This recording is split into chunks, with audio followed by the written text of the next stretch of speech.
बिस्मिल्लाहिर्रहमानिर्रहीम। अस्सलाम वालेकुम, this is Munir Ahmad. Dear students, हम क्रोमोसोम्स एंड डीएनए के चैप्टर को डिस्कस कर रहे थे। इससे पहले जो फर्स्ट लेक्चर हुआ था इस चैप्टर से रिलेटेड, उसमें हमने क्रोमोसोम्स का जनरल कॉन्सेप्ट समझा था कि क्रोमोसोम्स क्या है, क्रोमोसोम्स होता कहाँ पे है और क्रोमोसोम्स को क्रोमोसोम्स क्यों कहते हैं। और फिर हमने इंपॉर्टेंट एमसीक्यूज भी उस टॉपिक से रिलेटेड समझे थे कि फर्स्ट टाइम क्रोमोसोम्स को किसने ऑब्जर्व किया और जो क्रोमोसोम्स का नाम क्रोमोसोम्स है वो किस साइंटिस्ट ने दिया, उसको हम डिस्कस कर चुके हैं। फिर उसके बाद जो सेकंड लेक्चर था इस चैप्टर से रिलेटेड, उसमें हमने नंबर ऑफ क्रोमोसोम्स को डिस्कस किया कि डिफरेंट स्पीशीज में जो नंबर ऑफ क्रोमोसोम्स हैं वो वेरी करते हैं।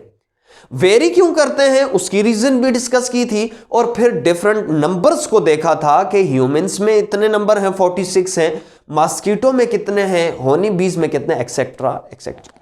अगर वो लेक्चर्स आपने नहीं देखे तो पहले तो मैं ये रेकमेंड करूंगा कि उन लेक्चर्स को देख लें, ताकि ये वाले जो लेक्चर्स हैं एक दूसरे पे डिपेंड कर रहे हैं और इंटरकनेक्टेड हैं।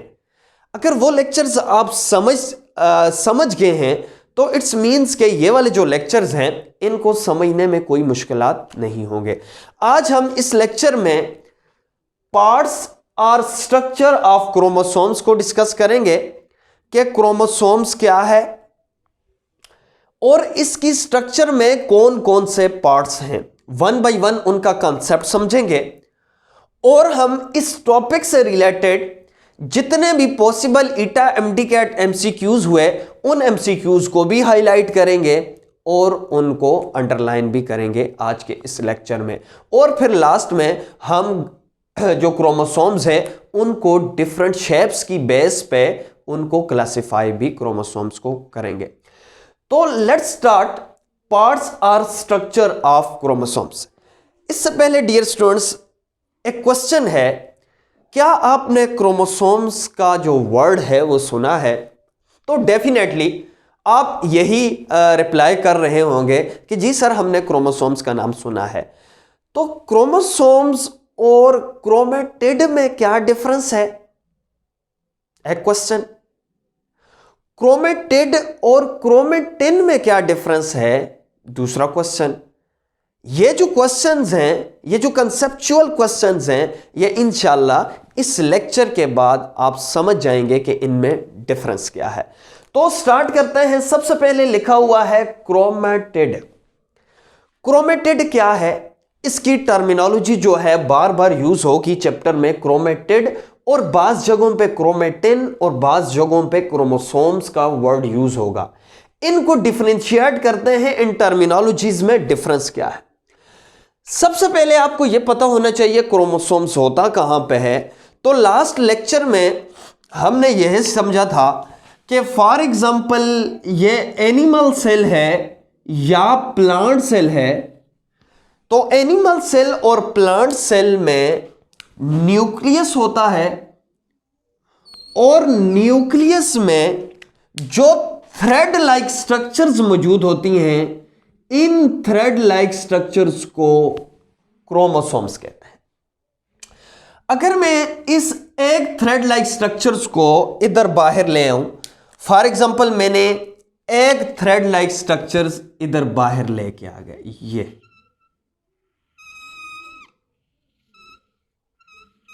अगर ये ह्यूमन का सेल है तो ह्यूमन के न्यूक्लियस में कितने ये थ्रेड लाइक स्ट्रक्चर या क्रोमोसोम्स होंगी, ये लास्ट लेक्चर में हम डिस्कस कर चुके हैं। अगर ये ह्यूमन का है तो ह्यूमन के न्यूक्लियस में 46 क्रोमोसोम्स होंगे। इनमें से मैंने एक थ्रेड लाइक स्ट्रक्चर यानी क्रोमोसोम्स को ये बाहर ले आया। फॉर एग्जांपल ये क्या है? एक थ्रेड लाइक स्ट्रक्चर है या क्रोमोसोम है। जब ये क्रोमोसोम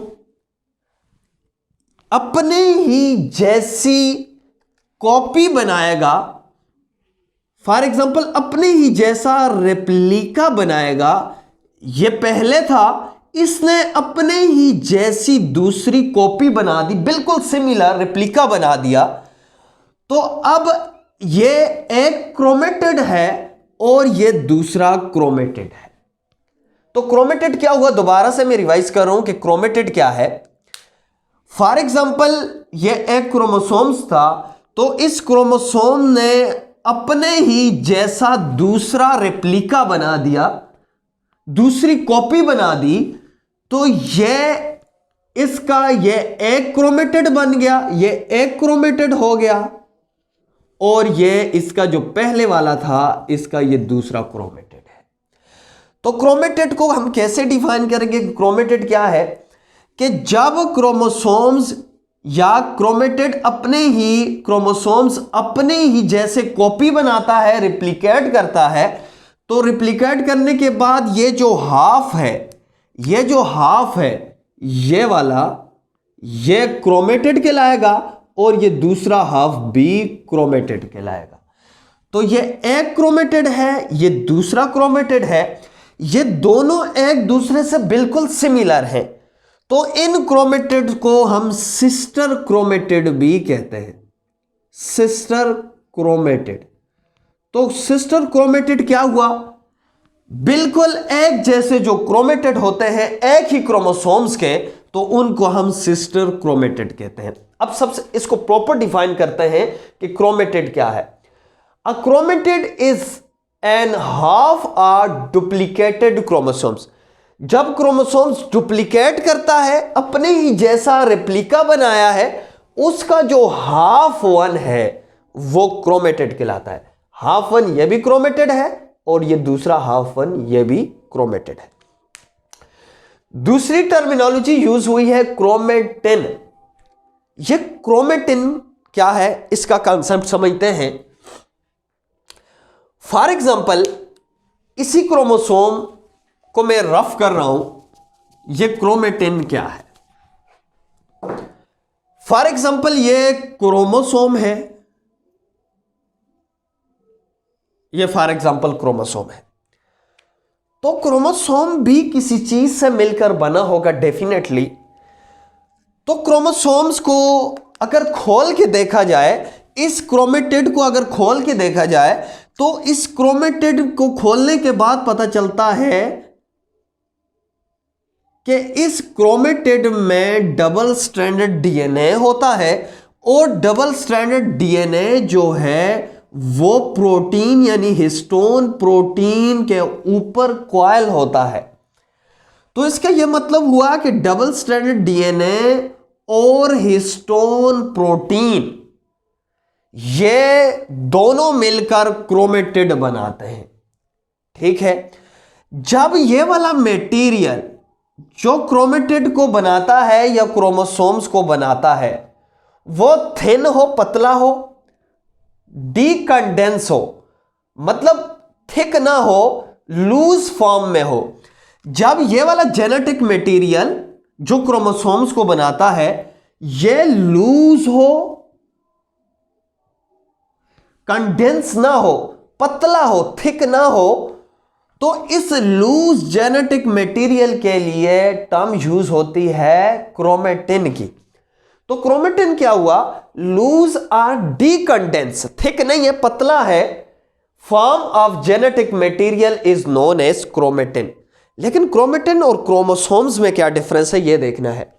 जब यही जेनेटिक मटेरियल जब यह कंडेंस फॉर्म हो जाती है, कंडेंस हो जाता है, तो कंडेंस होने के बाद यह थिक हो जाता है, तो इसी को जब कंडेंस हो जाता है क्रोमेटिन, तो इसी के लिए वर्ड यूज होता है क्रोमोसोम का। तो डेफिनेटली टू टर्म्स आपकी क्लियर हो चुकी होंगी कि क्रोमोसोम्स और क्रोमेटिन में क्या डिफरेंस है। जब क्रोमेटिन लूज फॉर्म में जेनेटिक मटेरियल मौजूद होता है, थिन होता है, तो उसको हम क्रोमेटिन कहते हैं। लेकिन जब यही कंडेंस हो जाता है, थिक हो जाता है, मोटा हो जाता है, तो इसको हम क्रोमोसोम्स कहते हैं। एक और बात यहां पे मोस्ट इंपॉर्टेंट है एमसीक्यूज के लिए, जो एक क्रोमेटिड है, फॉर एग्जांपल मैं इमेजिन करता हूं कि ये वाला जो क्रोमेटिड है ये एक क्रोमेटिड है, तो एक क्रोमेटिड में हमेशा याद रखना है 1 डीएनए होगा, 1 डीएनए होगा यूं। तो इसका क्या मतलब हुआ कि एक क्रोमेटिड में हमेशा 1 डीएनए होता है जो डबल स्ट्रैंड होता है और हिस्टोन प्रोटीन भी इसके अंदर पाई जाती है। टिपिकली अगर क्रोमोसोम्स की बात की जाए तो टिपिकल क्रोमोसोम्स जो हैं उनमें 2 क्रोमेटिड होते हैं और 2 क्रोमेटिड जिस पॉइंट से एक दूसरे के साथ अटैच होते हैं उस अटैचमेंट पॉइंट को सेंट्रोमियर कहते हैं। यह अभी डिस्कस करेंगे। इसके बाद नेक्स्ट जो टर्म है वो यूज हुई है सेंट्रोमियर। सेंट्रोमियर क्या है, फिर हम काइनेटोकोर की तरफ जाएंगे। काइनेटोकोर क्या है, ये आपको क्रोमोसोम्स नजर आ रहा है। फॉर एग्जांपल ये क्या है, क्रोमोसोम है। ये एक क्रोमेटिड है, ये दूसरा क्रोमेटिड है फॉर एग्जांपल। तो दो जो क्रोमेटिड हैं, फॉर एग्जांपल ये एक क्रोमेटिड है और ये दूसरा क्रोमेटिड है। ये दो क्रोमेटिड जिस रीजन में, जिस जगह पर एक दूसरे से मिलते हैं उस जगह को, उस रीजन को क्या कहते हैं, सेंट्रोमियर कहते हैं। सो ये एक क्रोमेटिड है, ये दूसरा क्रोमेटिड है। ये क्रोमेटिड जिस रीजन में, जिस जगह से एक दूसरे के साथ जहां पे कंस्ट्रक्शन है, ये जो कंस्ट्रक्शन वाली जगह है जहां पे 2 क्रोमेटिड मिले हैं, इस जगह को सेंट्रोमियर कहते हैं। अब मोस्टली स्टूडेंट्स कंफ्यूज करते हैं सेंट्रोमियर और काइनेटोकोर को, तो अब इनको डिफरेंशिएट भी करेंगे कि काइनेटोकोर क्या है और सेंट्रोमियर क्या है। अब सेंट्रोमियर है क्या, पहले इसको डिफाइन करते हैं, फिर काइनेटोकोर की तरफ जाते हैं। सेंट्रोमियर क्या है? It is primary constriction of condensed chromosomes. यह कहता है कि जब क्रोमोसोम्स कंडेंस होता है, फॉर एग्जांपल क्रोमोसोम्स थिक हो गया और कंडेंस हो गया, तो कंडेंस होने के बाद एक प्राइमरी कंस्ट्रक्शन हमें नजर आती है। इस प्राइमरी कंस्ट्रक्शन को असल में सेंट्रोमियर कहते हैं। अब क्या है काइनेटोकोर क्या है? इस सेंट्रोमियर या प्राइमरी कंस्ट्रक्शन, सेंट्रोमियर का दूसरा नाम जो है वो प्राइमरी कंस्ट्रक्शन है। मैं ब्रैकेट में लिख लेता हूं कि प्राइमरी कंस्ट्रक्शन क्या है। प्राइमरी कंस्ट्रक्शन क्या है? प्राइमरी कंस्ट्रक्शन, सेंट्रोमियर का दूसरा नाम जो है वो प्राइमरी कंस्ट्रक्शन है। इसी प्राइमरी कंस्ट्रक्शन या सेंट्रोमियर की रीजन में एक स्पेसिफिक प्रोटीन मौजूद होती है जिसको मैंने ब्लैक से शो किया है। इस स्पेसिफिक प्रोटीन को काइनेटोकोर कहते हैं। इस पॉइंट को डेफिनेटली आप समझ चुके होंगे कि काइनेटोकोर क्या है। सेंट्रोमियर के जगह पर, प्राइमरी कंस्ट्रक्शन की जगह पर जो प्रोटीन मौजूद होती है जिसको काइनेटोकोर कहते हैं, इस काइनेटोकोर का फंक्शन क्या है या इस कॉम्प्लेक्स प्रोटीन का फंक्शन क्या है? स्पाइंडल फाइबर के साथ, जो स्पाइंडल फाइबर्स हैं उन स्पाइंडल फाइबर्स के साथ अटैच होना और स्पाइंडल फाइबर के साथ अटैच होकर सेल डिवीजन में क्रोमोसोम्स को सेपरेट करना। फॉर एग्जांपल, इसकी एग्जांपल अगर मैं यूं लूं, यह सेल है, इस सेल ने डिवाइड होना है, माइटोसिस करना है, तो डिवाइड होगा तो क्या होनी चाहिए जी? हाफ जो क्रोमोसोम्स हैं वो एक पोल पे जाने चाहिए और हाफ क्रोमोसोम्स जो हैं वो दूसरे पोल पे जानी चाहिए। तो फॉर एग्जांपल ये इमेजिन करते हैं क्रोमोसोम है,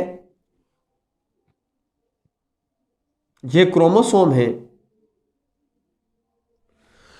तो इन क्रोमोसोम्स की ये वाली जगह जिसको हमने सेंट्रोमियर का नाम भी दिया, तो इधर काइनेटोकोर प्रोटीन मौजूद होती है जिसके साथ स्पाइंडल फाइबर्स अटैच होते हैं और स्पाइंडल फाइबर्स क्या करते हैं? इस काइनेटोकोर से अटैच होकर इन क्रोमोसोम्स को सेपरेट करते हैं और अपने रिस्पेक्टिव पोल्स की तरफ लेके जाते हैं।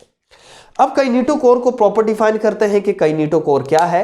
It is disc shape protein ये डिस्क शेप प्रोटीन है जो सेंट्रोमियर के रीजन में मौजूद है, प्राइमरी कंस्ट्रक्शन में मौजूद है, जिसका काम स्पाइंडल फाइबर के साथ अटैच होना है और क्रोमोसोम्स को सेपरेट करना है। इसके बाद नेक्स्ट टर्म है सेकेंडरी कंस्ट्रक्शन। सेकेंडरी कंस्ट्रक्शन क्या है? फॉर एग्जाम्पल ये क्या है, कोई भी क्रोमोसोम है, इसकी डायग्राम मैंने ये ड्रा की है। तो आपको पता है कि क्रोमोसोम्स की वो जगह जहां पे ये जो आर्म है एक दूसरे के साथ आकर अटैच हुई हैं, जो प्राइमरी उसको हमने सेंट्रोमियर का नाम दिया या प्राइमरी कंस्ट्रक्शन का नाम दिया। ये वाला जो पॉइंट है इसको हम प्राइमरी कंस्ट्रक्शन या सेंट्रोमियर कहते हैं। लेकिन सर्टन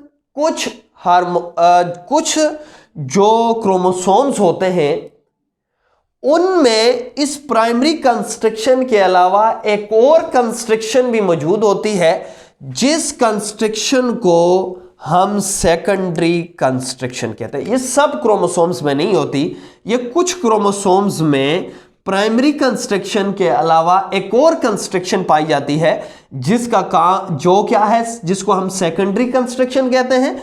सेकेंडरी कंस्ट्रक्शन का काम क्या है? सेकेंडरी कंस्ट्रक्शन में कुछ ऐसे जीन्स पाए जाते हैं जिनका काम राइबोसोमल आरएनए बनाना है। और राइबोसोमल आरएनए कहां पे बनता है या राइबोसोम्स कहां पे बनते हैं? तो आपको पता है कि राइबोसोम्स जो हैं वो सेल के न्यूक्लियस के अंदर न्यूक्लियोलस में बनते हैं। यह आपको डेफिनेटली पता है। फॉर एग्जाम्पल अगर इमेजिन करते हैं ये सेल है, तो सेल के अंदर न्यूक्लियस होता है और न्यूक्लियस के अंदर एक डार्क रीजन मौजूद होता है जिसको हम न्यूक्लियोलस कहते हैं। इस न्यूक्लियोलस का क्या काम है? इस न्यूक्लियोलस का काम राइबोसोम्स को बनाना होता है। और ये जो सेकेंडरी कंस्ट्रक्शन है इसके अंदर ऐसे जीन्स होते हैं, जो जीन्स क्या करते हैं, वो वाले राइबोसोमल आरएनए बनाते हैं जो न्यूक्लियोलस को राइबोसोम्स बनाने में हेल्पफुल होते हैं। तो सेकेंडरी कंस्ट्रक्शन का ये फंक्शन है। अब सेकेंडरी कंस्ट्रक्शन क्या है? In other part of the union along the length of chromatid in certain chromosomes। Length of chromatid में जो इनअदर कंस्ट्रक्शन होती है जिसको हम सेकेंडरी कंस्ट्रक्शन कहते हैं, इसी का दूसरा नाम, सेकेंडरी कंस्ट्रक्शन का दूसरा जो नाम है वो है nuclear organiser region. Nuclear organiser region secondary constriction का दूसरा नाम है। ईटा एमसीक्यूज के लिए मोस्ट इंपॉर्टेंट है। It is also called nucleolar organiser region, also called nucleolar organiser region. इसका दूसरा नाम न्यूक्लियोलर ऑर्गेनाइजर रीजन है। वो इस वजह से है क्योंकि ये न्यूक्लियोलस की ऑर्गेनाइजेशन में हेल्पफुल होता है, जो हमने अभी डिस्कस किया है। It contain multiple copies of genes. It contain multiple copies of genes that synthesize ribosomal RNA, जो राइबोसोमल को RNA को बनाता है। इसके बाद जो नेक्स्ट टर्म है वो है टीलोमियर्स। अब टीलोमियर्स समझते हैं। टीलोमियर्स क्या है? क्रोमोसोम्स के एंड पर, फॉर एग्जांपल ये क्रोमोसोम है, क्रोमोसोम्स के एंड पर एक स्पेसिफिक प्रोटीन मौजूद होती है इन टर्मिनल्स या एंड पे। इन प्रोटीन्स को या इस क्रोमोसोम्स के एंड या टर्मिनल्स को हम टीलोमियर्स कहते हैं। यह बात तो आपको क्लियर है कि टीलोमियर्स क्या है, जो एंड या टर्मिनल्स ऑफ क्रोमोसोम्स है। लेकिन टीलोमियर्स का फंक्शन क्या है? टीलोमियर्स का ये फंक्शन है कि फॉर एग्जांपल ये एक क्रोमोसोम है और इधर दूसरा क्रोमोसोम है, तो इन दो क्रोमोसोम्स को आपस में अटैच नहीं होने देती ये वाली प्रोटीन। तो टीलोमियर्स का क्या काम हुआ? Prevent the attachment of chromosomes, जो क्रोमोसोम्स को अटैच होने नहीं देती, ये टीलोमियर्स का काम है। तो टीलोमियर्स क्या हुआ? Terminal end of the chromosomes, ये टर्मिनल एंड ऑफ क्रोमोसोम्स होते हैं विच प्रिवेंट द, जो क्या करता है? प्रिवेंट करता है द अटैचमेंट ऑफ क्रोमोसोम्स, ताकि क्रोमोसोम्स अटैच ना हो। यहां पे एक और पॉइंट है, क्रोमोसोम्स के एंड पर यहां पे एक बॉडी लगी हुई होती है जिसको सैटेलाइट बॉडी कहते हैं। सैटेलाइट बॉडी कहते हैं। इस सैटेलाइट बॉडी क्या है? सैटेलाइट बॉडी के अंदर जो है नॉन कोडिंग सीक्वेंस पाई जाती है। इसका काम कोई भी प्रोडक्ट बनाना नहीं है, तो इस वजह से इस सैटेलाइट बॉडी का दूसरा नाम जो है, इसको जंक डीएनए का नाम भी दिया जाता है, क्योंकि इसके अंदर वो डीएनए पाया जाता है इस सैटेलाइट बॉडी के अंदर जिसका काम कोई भी फंक्शन नहीं, जिसका काम कोई भी प्रोटीन बनाना नहीं है। तो इस वजह से इसको हम जंक डीएनए भी कहते हैं, नॉन कोडिंग डीएनए का नाम भी दिया जाता है। ये तो जर्नल टर्मिनोलॉजीज और पार्ट्स के थे, तो श्योरली आप समझ चुके होंगे। अब इसके बाद हम क्लासिफिकेशन ऑफ क्रोमोसोम्स पे जाते हैं कि क्रोमोसोम्स को शेप्स की बेस पे कितने ग्रुप्स में डिवाइड किया जाता है। तो अब आपने याद रखना है, जो क्लासिफिकेशन होती है वो किसी बेस पे की जाती है, कैरेक्टरिस्टिक्स की बेस पे की जाती है और उसमें कुछ कैरेक्टर रखा जाता है। तो हमने क्लासिफिकेशन ऑफ क्रोमोसोम्स, ये जो आपके सामने की हुई है, ये क्लासिफिकेशन बेस्ड किसके ऊपर है? बेस्ड ऑन किसकी बेस्ड पे है? Centromere, based on centromere position, centromere की पोजीशन की बेस्ड पे है। एक को हम कहते हैं मेटासेंट्रिक, सेकंड वन को कहते हैं सब मेटासेंट्रिक, थर्ड वन को कहते हैं एक्रोसेंट्रिक एंड फोर्थ वन को कहते हैं टीलोसेंट्रिक। मेटासेंट्रिक किसको कहते हैं? मेटा कहते ही सेंटर को है, इक्वल को है कहते हैं। सो मेटासेंट्रिक का क्या मतलब हुआ? अगर ये क्रोमोसोम्स हमारे पास मौजूद है, अगर इस क्रोमोसोम्स की जो प्राइमरी कंस्ट्रक्शन है या सेंट्रोमियर है, उसकी लोकेशन अगर सेंटर में है, अगर ये सेंट्रोमियर की लोकेशन अगर बिल्कुल सेंटर में है और क्रोमोसोम्स को 2 इक्वल पार्ट्स में डिवाइड कर रहा है, तो इसको हम क्या कहेंगे? मेटासेंट्रिक कहेंगे।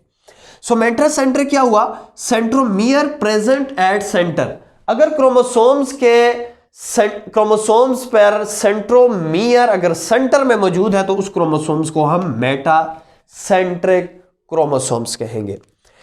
इसकी जो शेप है वो वी शेप होती है। वी कैसे? फॉर एग्जांपल, अगर स्पाइंडल फाइबर्स इसके साथ अटैच हो और इसको ऐसे अपनी तरफ खींचे, तो खींचने के बाद इसकी शेप कैसे बनेगी? तो इसकी शेप डेफिनेटली ऐसे वी शेप बन जाएगी। तो इस वजह से इसको वी शेप क्रोमोसोम बी कहते हैं।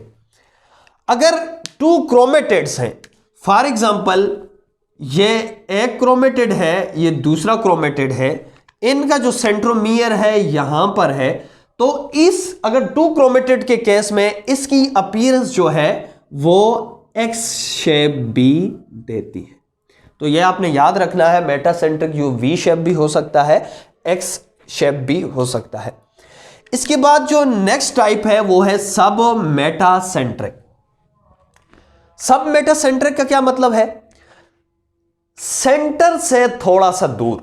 अगर सेंट्रोमियर की पोजीशन सेंटर में, अगर बिल्कुल सेंटर में है तो मेटासेंट्रिक। अगर सेंटर से थोड़ा सा अवे है, इसका सेंटर यह बनता है, लेकिन ये सेंटर से थोड़ा सा दूर है, फॉर एग्जाम्पल सेंट्रोमियर या प्राइमरी कंस्ट्रक्शन यहां पे मौजूद है तो इसको हम कहेंगे सब metacentric. Centromere slightly away from centre, जो सेंट्रोमियर है थोड़ा सा सेंटर से दूर है तो इसको हम क्या कहते हैं, slightly away from the centre. अगर इसकी शेप की बात की जाए तो इसकी जो शेप है वो एल शेप होती है, एल शेप। तो ये बात भी याद रखनी है, जो सब मेटासेंट्रिक है वो एल शेप की हो सकते हैं, क्योंकि अगर इसको ऐसे खींचा जाए तो खींचने के बाद इसकी जो एक जो आर्म है वो क्या होगी, बड़ी है, और दूसरी आर्म जो है वो छोटी है, तो इसकी जो अपीयरेंस है वो कैसी होती है जी, एल शेप होती है। इसके बाद नेक्स्ट जो टाइप है वो एक्रोसेंट्रिक है। एक्रोसेंट्रिक, एक्रो का मतलब ही होता है पीक। ग्रीक में जो पीक है उसको हम एक्रो का लफ्ज़ है। तो इसका मतलब यह हुआ कि सेंट्रोमियर अगर जो क्रोमोसोम्स का एंड है, एंड के ऊपर नहीं, बिल्कुल एंड के करीब पाया जाए तो उसको हम क्या कहते हैं, एक्रोसेंट्रिक। तो एक्रोसेंट्रिक क्या हुआ, centromere present near the end. अगर जो सेंट्रोमियर है नियर द एंड मौजूद है क्रोमोसोम्स के, उसको हम क्या कहते हैं, सेंट्रोमियर जो है एक्रोसेंट्रिक कहते हैं। इनकी जो शेप है वो जे शेप होती है। इसके बाद लास्ट वन जो है वो टीलोसेंट्रिक। टीलो कहते हैं एंड को, एक्सट्रीम पोजीशन को। फॉर एग्जांपल ये क्रोमोसोम है,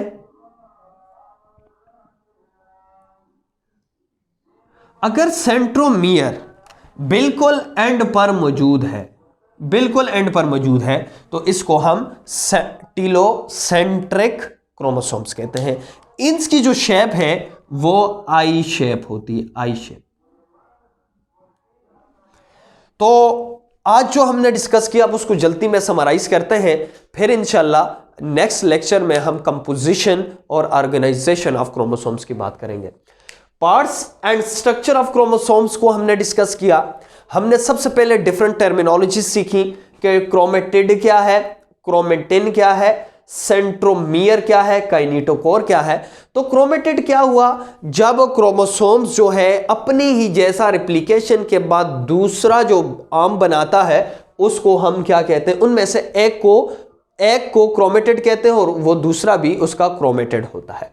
क्रोमेटिन क्या है, जब loosely material, decondense genetic material मौजूद हो तो उसको हम क्रोमेटिन कहते हैं, लेकिन जब यही जेनेटिक मटेरियल कंडेंस हो जाता है, थिक हो जाता है तो उसको हम क्रोमोसोम्स कहते हैं।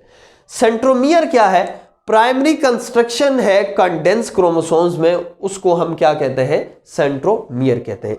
काइनेटोकोर क्या है, यह प्रोटीन है जो सेंट्रोमियर यानी प्राइमरी कंस्ट्रक्शन के रीजन में मौजूद होती है, उसको हम काइनेटोकोर कहते हैं। फिर सेकेंडरी कंस्ट्रक्शन की बात की कि प्राइमरी कंस्ट्रक्शन के अलावा कुछ क्रोमोसोम्स में सेकेंडरी कंस्ट्रक्शन भी पाई जाती है। फिर लास्ट में हमने टीलोमियर्स की बात की। टीलोमियर्स क्या है, टीलोमियर्स एंड ऑफ द क्रोमोसोम्स है और जहां पे प्रोटीन पाई जाती है जो अटैच, दो क्रोमोसोम्स को अटैच नहीं होने देती। फिर उसके बाद हमने सैटेलाइट बॉडी की बात की कि वो वाली जहां, जिसको हमने जंक डीएनए भी कहा। फिर लास्ट में हमने क्लासिफिकेशन ऑफ क्रोमोसोम्स को स्टार्ट किया। मेटासेंट्रिक अगर सेंट्रोमियर सेंटर में मौजूद है, सब मेटासेंट्रिक अगर सेंटर से थोड़ा दूर है, एक्रोसेंट्रिक अगर करीब है, near the end of chromosomes मौजूद है, और टीलो बिल्कुल एंड पे मौजूद है। इंशाल्लाह नेक्स्ट लेक्चर में मिलते हैं, तब तक के लिए इजाजत दीजिए। अल्लाह हाफिज।